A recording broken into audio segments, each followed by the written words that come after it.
Karibu kufuata habari za leo nchini Jamhuri ya Kidemokrasia ya Kongo. Tuanzie mashariki ambamo jeshi la Jamhuri ya Kidemokrasia ya Kongo limeutoa tena Jumatano tarehe 10 Juni mji wa Mikenge katika eneo la Itombwe wilayani Mwenga mkoani Kivu Kusini mashariki mwa Jamhuri ya Kidemokrasia ya Kongo likitumia drone za kivita, hali iliyowalazimisha wapiganaji wa Twirwaneho kujiondoa usiku. Wakati hayo yakiendelea, mkuu wa MONUSCO James Swan amewasili Goma tarehe 10 Juni kwa mazungumzo na M23 pamoja na watumishi wa Umoja wa Mataifa kuhusu ufuatiliaji wa kusitisha wa mapigano na pia hatua za kukabiliana na virusi vya Ebola.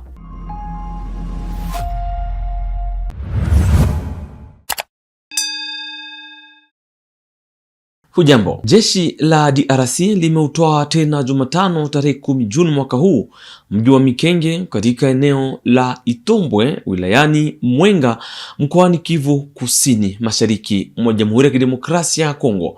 Kwa mujibu wa vyanzo vya eneo hilo, jeshi lilifanya mashambulizi ya kujibu kwa kutumia drone za kivita, hali iliyosababisha wapiganaji wa Twirwaneho kujiondoa wakati wa usiku. Keti ya Rugamika ana maelezo zaidi. Jeshi la Kongo limerejesha hii Jumatano tarehe 10 Juni mwaka 2026 mji wa Mikenge katika eneo la Itombwe wilaya ya Mwenga mkoa wa Kivu Kusini mashariki mwa DRC. Kulingana na vyanzo vya eneo hilo, jeshi lilifanya mashambulizi ya kujibu kwa kutumia drone za kivita, jambo lililosababisha wapiganaji wa Twirwaneho kukimbia usiku. Asubuhi, FARDC pamoja na washirika wao wazalendo waliingia tena katika eneo hilo. Habari hii imethibitishwa na chanzo cha kijeshi kikisema kuwa pia walirejesha maeneo ya Kalingi na Mikenge. Hata hivyo, mapigano bado yanaendelea katika maeneo ya Mikenge, Kilulwe na Kakenge karibu na Minembwe kati ya FARDC na washirika wao wazalendo na jeshi la Burundi dhidi ya Twirwaneho wanaodaiwa kushirikiana na AFC M23. Msemaji wa AFC M23 Lawrence Kanyuka amesema kuwa mashambulizi hayo yalifanywa kwa kutumia drone za kivita na silaha nzito na kusababisha vifo vya raia, uharibifu wa nyumba na watu wengi kukimbia makazi zao. Kwa sasa, mawasiliano katika eneo hilo yamekatika, simu na mtandao. Vyanzo huru vinaeleza kuwa takribani wanajeshi 13 wa Burundi walipoteza maisha siku ya Jumanne katika mapigano kwenye njia ya Minembwe, mapigano ambayo bado yanaendelea. Na mwakilishi maalum wa katibu mkuu wa Umoja wa Mataifa nchini DRC na mkuu wa MONUSCO James Swan amewasili Goma Jumatano hii tarehe 10 Juni mwaka huu. Atafanya mazungumzo na M23 pamoja na wafanyakazi wa Umoja wa Mataifa kuhusu ufuatiliaji na uhakiki wa kusitisha kwa mapigano pamoja na juhudi za Umoja wa Mataifa katika kuzuia, kujiandaa na kukabiliana na virusi vya Ebola. Maafisa wapya wa wilaya na wasaidizi wao pamoja na wakuu wa miji midogo na manaibu wao walioteuliwa hivi karibuni na M23 katika jimbo la Kivu ya Kusini walipokelewa Jumanne mjini Bukavu na naibu gavana Dunia Bwenge.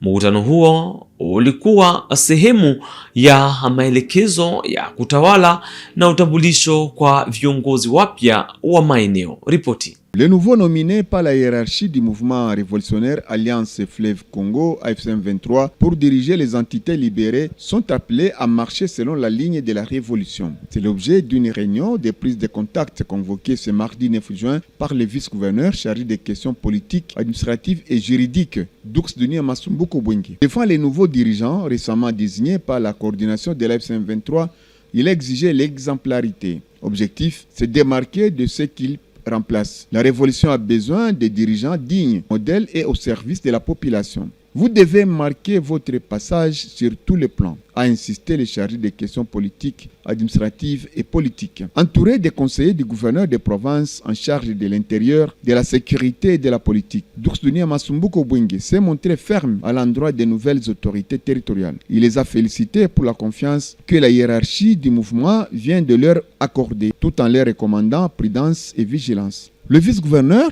a rappelé les rôles centraux des administrateurs des territoires et des bourgmestres, notamment garantir l'autorité de l'État, assurer la sécurité des personnes et de leurs biens, mobiliser la population autour des actions de la révolution et rendre des comptes à la hiérarchie. Ils sont les premiers relais de l'administration sur le terrain. La réunion s'est tenue dans la salle de réunion du cabinet du gouverneur à Nyamoma à la Botte dans la commune d'Ibanda. Kurekodiwa kwa mgonjwa wa kwanza kupona ugonjwa wa Ebola kumeandikwa Mungwalu. Timu ya kupambana na ugonjwa huo imemdhibiti cheti cha kupona mchungaji Kasereka, hatua inayoleta matumaini katika mapambano dhidi ya mlipuko wa 17 wa Ebola huko jimboni Ituri. Oui, ici nous sommes dans la zone de santé de Mongwalu qui vient d'avoir son premier guéri, un pasteur de l'église catholique. Hier, nous étions ici à Mongwalu et quand on nous a annoncé qu'il y avait un guéri qui allait, on attendait son deuxième résultat test qui est revenu négatif et qu'aujourd'hui on devait le sortir parce que c'est le premier guéri ici dans la zone de santé de Mongwalu. Je suis venu avec l'équipe de l'INSP et les partenaires pour vraiment montrer à la communauté de Mongwalu qu'il y a de l'espoir et que si nous continuons à conjuguer encore les efforts ensemble avec la communauté, nous pourrons ensemble arriver à contrôler cette épidémie dans les meilleurs délais. Nous avons profité aussi pour consoler les familles éprouvées. On nous a montré qu'il y avait une famille qui a perdu une infirmière et qu'on a dû enterrer avant-hier.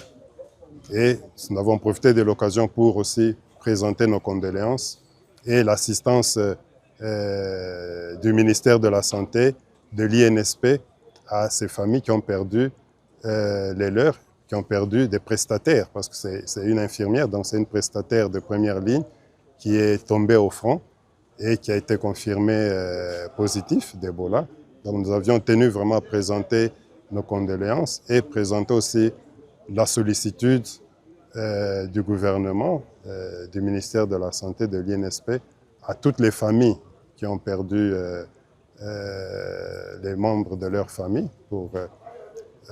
durant cette épidémie et montrer la sollicitude du gouvernement à toutes ces familles. Donc nous ne les abandonnons pas, nous reconnaissons le travail qui a été fait par les prestataires de première ligne, donc les médecins, les infirmiers, et nous continuons encore à les encourager parce qu'ils continuent à travailler, à être au front, et c'est le travail qui est reconnu et qui est valorisé, et nous devons continuer aussi à assister les familles qui restent éplorées. Oui, à ce stade de l'épidémie, on a rencontré le bourgmestre qui nous a dit déjà les efforts qui est fait ici dans le cadre de la sensibilisation des communautés. Et on voit déjà qu'il y a des signaux positifs parce que le bourgmestre lui-même nous a dit qu'environ une grande partie déjà de la communauté commence à accepter, à adhérer aux interventions de santé publique que nous menons, qui collaborent déjà avec nos équipes, ce qui est déjà un très bon signe. Et c'est le message que je peux passer maintenant, c'est encourager ceux qui hésitent encore, ceux qui sont encore réticents, que la maladie, l'épidémie existe et qu'il faut respecter les mesures barrières, les mesures de prévention et surtout, c'est venir le plus tôt possible quand on a les signes d'Ebola, aller au centre de santé le plus proche et on va vous acheminer au centre de traitement ici qui est gratuit et où nous avons tout le personnel et tous les médicaments pour arriver à prendre en charge nos malades. Donc, c'est un message vraiment d'espoir, de sensibilisation pour que les communautés puissent vraiment adhérer, travailler de manière de concert, ensemble avec nos équipes, pour que nous arrivions dans les meilleurs délais vraiment mettre fin à cette épidémie ici à Mongwalu. Katika jimbo la Haut-Katanga, muungano wa watetezi wa Kongo umetangaza kuandaa mkutano wa amani wa maandamano mbele ya bunge la mkoa wa Haut-Katanga mjini Lubumbashi. Hiyo tarehe 12 Juni mwaka huu pa saa 3 za asubuhi. Harakati hiyo inasema imewasilisha taarifa rasmi kwa meya wa jiji. Kwa mujibu wa shirika hilo, maandamano hayo yanalenga kudai kuheshimiwa kwa utaratibu wa katiba na kuunga mkono mapambano yanayoongozwa na upinzani. Très chers compatriotes, en ce mardi 9 juin, le Rassemblement des défenseurs du Congo s'est réuni en congrès pour délibérer sur toutes les questions poignantes de l'actualité politique et par rapport à la vision manifestée de violer la Constitution, pour mieux dire d'arriver jusqu'à son changement. Le RDC a suivi avec attention l'appel lancé par le présidium de la plateforme C64 à Kinshasa, qui appelle à manifester par un sit-in pacifique le 12 juin. Cela se fera à Kinshasa, mais en idem aussi ici chez nous à Lubumbashi. Le C64 affirme son adhésion à cette idéologie politique, à cette vision circonstancielle qui fait que le moment nous appelle à l'unité de l'opposition, à l'unité des visions pour barrer la route à ceux-là qui veulent piétiner la loi mère, la loi qui consacre le pays et notre constitution. De ce fait, le RDC, ce jour, a adressé une correspondance à Madame le maire de la ville, dont nous détenons déjà ces jours l'accusé de réception, ce qui confirme qu'à titre informatif, Madame le maire est informée que le Rassemblement des défenseurs du Congo sera bel et bien devant l'Assemblée provinciale et nous implorons à l'administration politique et publique de nous en garantir la sécurité face à la barbarie de nos adversaires politiques.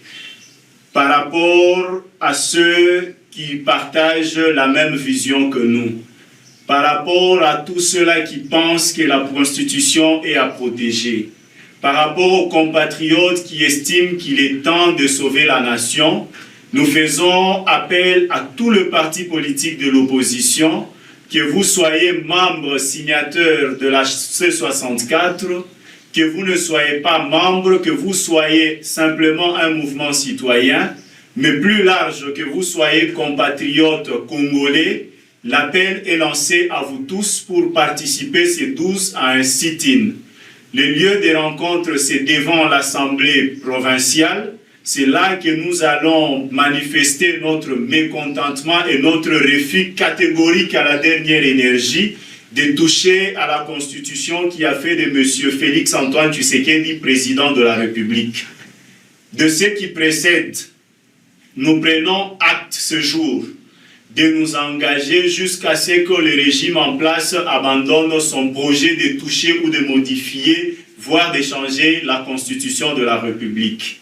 Nous faisons appel aux mamans, aux filles, aux garçons de la République, à tous ceux-là qui savent la souffrance qu'ont connue nos héros nationaux dans la lutte de la démocratie, à ceux-là qui ont conscience de la lutte du feu Étienne Tshisekedi pour la préservation de la démocratie dans notre pays, à vous tous qui avez la conscience que notre République, elle doit garder sa forme démocratique, nous faisons appel à vous pour que nous puissions le 12 pacifiquement dans l'ordre et le respect des lois établies, prouver et marcher jusqu'à ce que nous atteignions l'Assemblée provinciale où sera lu notre mémo et déposé entre les mains de l'autorité politique en province. Cela dit, nous vous remercions.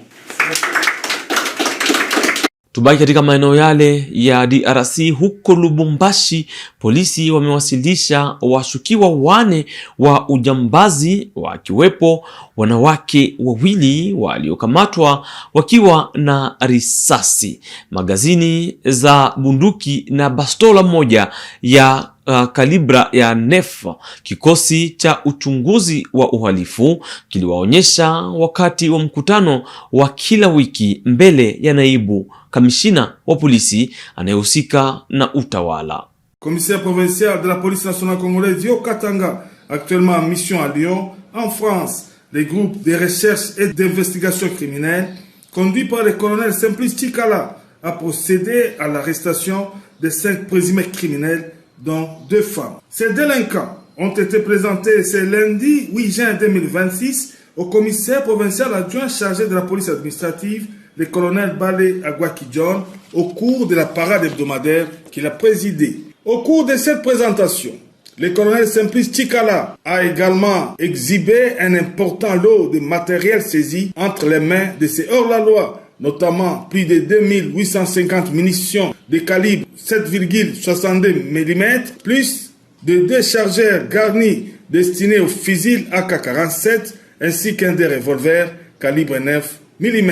Conseil provincial, depuis un moment, nous avions eu les informations selon lesquelles il y a des bandes organisées qui se ravitaillent à travers nos camps militaires en armement et munitions.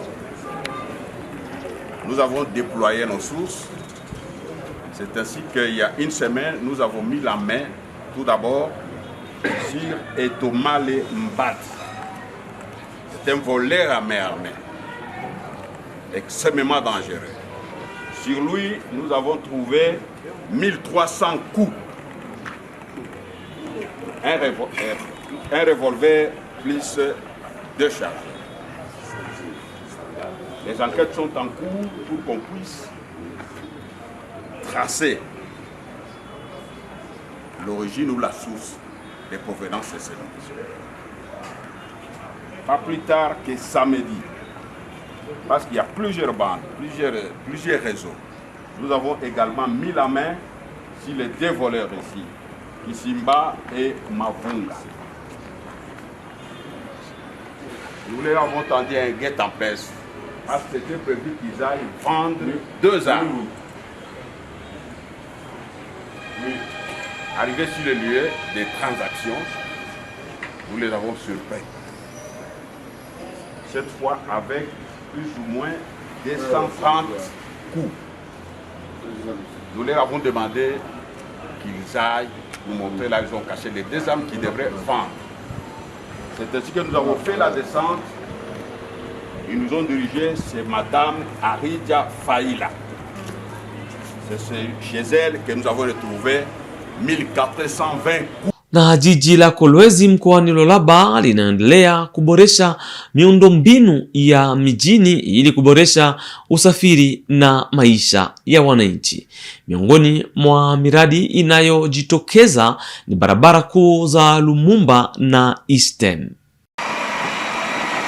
2 artères majeures de la ville de Kolwezi sont en plein chantier pour fluidifier la circulation et moderniser le visage de la capitale mondiale du cobalt, les boulevards Eastern et Lumumba. Les travaux s'intensifient. Sur le boulevard Eastern, l'entreprise Malta Forest franchit une étape clé, pose de l'armature pour couler le radier général des caniveaux. Objectif, des ouvrages d'assainissement durable. Les caniveaux sont calibrés à 60 cm sur 60 en longueur tout comme en largeur. Côté structure de la chaussée, les équipes enchaînent, couche de fondation puis pose de la géogrille pour renforcer la stabilité du sol. Après la couche de base, suivront l'imprégnation et la pose de l'enrobé. À terme, les usagers circuleront sur 2 bandes de 8 mètres chacune. 8 mètres pour l'aller, 8 mètres pour le retour. Un gabarit moderne pour désengorger cet axe stratégique. Autre front, autre cadence. Sur le boulevard Lumumba, l'entrepreneur est à la seconde étape des travaux de modernisation sur le tronçon partant de l'avenue Kasenga jusqu'au rond-point Mwangeji. Sur place, les engins sont à l'œuvre. Compactage de la caillasse pour assurer une assise solide. La future avenue affichera 18 mètres de largeur, caniveau inclus de 80 cm sur 80 en profondeur et en largeur, pour mieux gérer les eaux des pluies. Le changement est radical. Avant, la route ne faisait que 6 mètres de part et d'autre. Aujourd'hui, le chantier prévoit 20 cm de caillasse pour la couche de fondation et 15 cm pour la couche de base. Autre innovation, une berne centrale sera aménagée pour poser les lampadaires et éclairer l'avenue. Selon le planning, les travaux pourront prendre fin dans 2 mois. Pour s'assurer du respect des normes et des délais, le conseiller en communication de la gouverneure a fait la ronde des chantiers. Une descente sur le terrain pour Josué Mouyumba Nyangé afin de constater l'avancement réel des travaux, échanger avec les ingénieurs et évaluer des défis techniques. Élargissement, assainissement, éclairage public. Du boulevard Eastern au boulevard Lumumba, Kolwezi redessine ses artères, des chantiers qui répondent à une attente forte de la population, circuler mieux, circuler en sécurité.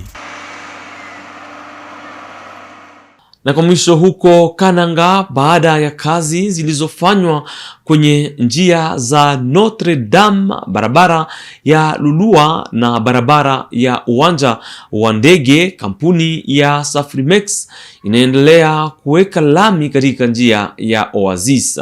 Gavana wa Kasai Central alitembelea eneo la mradi ili kuona maendeleo ya kazi. Suspendu il y a quelques jours, les travaux d'asphaltage inscrits dans le projet 11 km, tronçon compris entre Notre-Dame et l'aéroport de Kananga sur la nationale numéro 1, ont bel et bien repris. Pour l'heure, le point visé reste à l'entrée Oasis au point kilométrique 5 en direction du marché Tchamba-Diba. Le gouverneur du Kasaï central, Joseph Moïse Kambulu Konko, a été sur les trajets lundi 8 juin 2026 où il a salué cette mobilisation. L'entreprise Safrimex procède journalièrement à la pose de la couche d'enrobé sur au moins 500 mètres avec l'idée d'atteindre le rond-point Pax dans l'espace de 30 jours, a indiqué son directeur provincial, Moustapha Had. On remercie son excellence de son descente sur le terrain comme on avait planifié depuis tous ces temps passés. On avait attendu cette période sèche pour commencer les travaux de la pose de l'enrobé. Par jour, on pose une quantité qui est presque égale à 500 tonnes, qui peut couvrir une partie de 300 mètres linéaires de 2 bandes. Mais vu qu'il y a la circulation permanente sur la chaussée, on est toujours obligé de travailler sur 2 bandes séparées. On exécute 600 mètres d'un côté pour permettre la circulation le deuxième jour, et puis on travaille de l'autre côté. Dans ce rythme-là, on peut arriver à asphalter 1 km pendant 3 à 4 jours. Un peu plus tôt, le chef de l'exécutif provincial s'était d'abord déployé à la jonction de la route nationale numéro 1 et celle de Kalamambouji dans la commune rurale de Matamba. Ici, le gouverneur Kambulu a réussi à faire appliquer le plan d'exécution autrefois non respecté, donnant ainsi la voie au redémarrage des travaux de drainage d'eau. L'agence congolaise des grands travaux ACGT, maître d'ouvrage délégué par les biais de son point focal, lui a traduit sa gratitude pour avoir joué pour sapeurs-pompiers. Mpendwa mtazamaji wa Kivu Morning Post TV, ni pamoja na habari hizo toka Kananga ndio tunakomesha yaliyojiri leo nchini Jamhuri ya Kidemokrasia ya Kongo. Tutakushukuru kutufuata mwanzo hadi mwisho. Tukutane kesho kwa habari zingine.